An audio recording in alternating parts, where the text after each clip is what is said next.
काला हुआ कबूतर। पाठ प्रवेश। बदलता पर्यावरण हमें चुनौती दे रहा है कि हम अपनी जीवन शैली बदलें, प्रकृति के अनुरूप चलें। पशु पक्षी भी जल प्रदूषण और वायु प्रदूषण का अनुभव कर रहे हैं। ऐसी दशा में हमें भी सचेत हो जाना चाहिए तथा पर्यावरण को बचाने की दिशा में प्रयास करना चाहिए। जंगल के बीचों बीच एक महल था। कभी किसी राजा ने अपने आराम के लिए इसे बनवाया था। महल के अब खंडहर ही बचे थे। इस महल के खंडहर में ढेर सारे कबूतर रहते थे। वे इकट्ठे उड़ते तो लगता पूरा आसमान ही उन्हीं के रंग में रंग गया हो। इन सब में था एक सफेद कबूतर। उसकी आंखें, चोंच और पंजे गुलाबी थे। सारे कबूतर उसे राजा कहकर पुकारते थे। वह समझता भी अपने को राजा ही था। वह महल के पीछे बहती नदी के पानी में अपनी सूरत देखता और मुग्ध होता। वह सोचता, ईश्वर ने मुझे इन सब से अलग और सुंदर बनाया है, तो मुझे अलग काम भी करके दिखाना चाहिए। एक बार कबूतरों की सभा हो रही थी।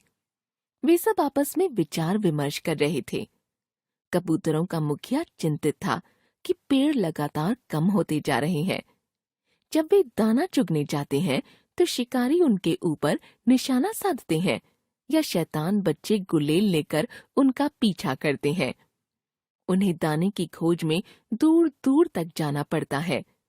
बाज का डर अलग से बना रहता है। क्या करें? कई कबूतरों ने सुझाव दिए। क्यों ना हम अपना ठिकाना बदल लें, दूर, बहुत दूर चले जाएं। हो सके तो जंगल के भीतरी हिस्सों में, जहां किसी की नजर ही ना पड़े। मुखिया बोला।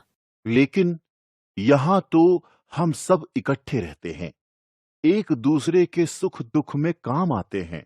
वहां अलग अलग हो जाएंगे, फिर डरकर क्या कोई अपना घर छोड़ देता है? मुखिया की बात तो ठीक थी। आखिर डरकर कब तक भागेंगे? नई जगह जाएंगे, वहां कोई तंग करने वाला नहीं मिलेगा, इसका क्या भरोसा?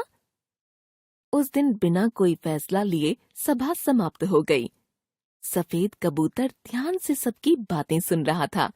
सोचने लगा, मैं इन सबसे अलग और सुंदर हूँ। शिकारी सबसे पहले मुझे मारेंगे। बच्चे तो मेरे पीछे पड़े ही रहते हैं। मुझे यहाँ से दूर चला जाना चाहिए।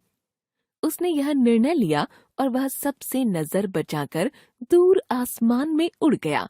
उड़ता गया, उड़ता गया। उड़ते उड़ते वह एक बहुत बड़े शहर में पहुंचा।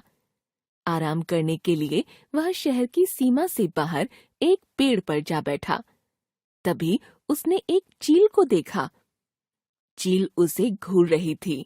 फिर बोली, ए कबूतर, तेरी यह मजाल है कि तू इस पेड़ पर बैठे?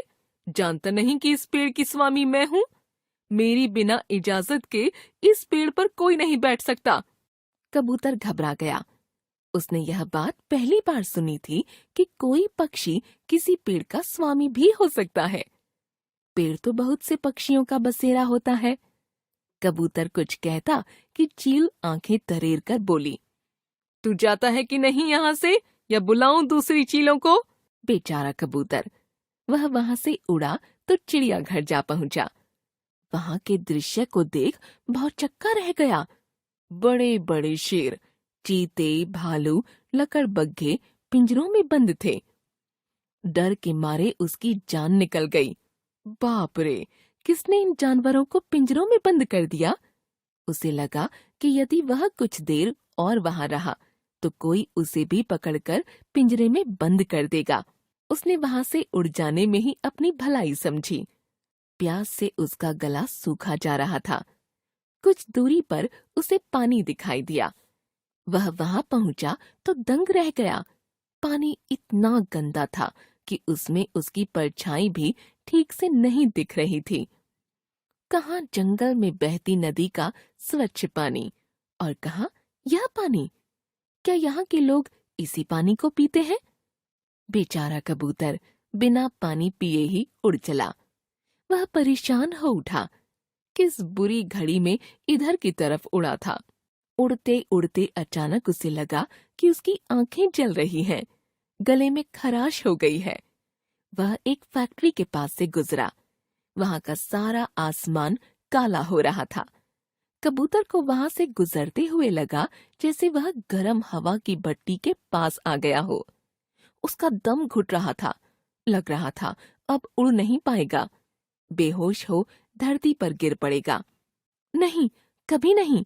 मेरे साथी ऐसी जगह नहीं रह सकते जहाँ पेड़ पर बैठने के लिए किसी चील की इजाजत लेनी हो, जहाँ बड़े बड़े जानवर पिंजरों में कैद हों, जहाँ पीने का पानी न मिले। सोचता हुआ कबूतर वापस अपने घर की तरफ उड़ चला। वहां पहुंचकर उसने नदी में अपनी परछाई देखी तो घबरा गया। जिस सफेद रंग पर वह इतना इतराता था वह बिल्कुल काला पड़ चुका था। वह खुद किसी कौवे की तरह दिखाई दे रहा था। उसके साथियों ने भी उसे नहीं पहचाना। कबूतर की आंखों से आंसू बह चले। उसने कसम खाई कि अब वह कभी अकेले कहीं नहीं जाएगा। जहां उसके सब साथी रहेंगे वह वहीं रहेगा, यहाँ तक कि वह शहरों की ओर कभी नहीं जाएगा।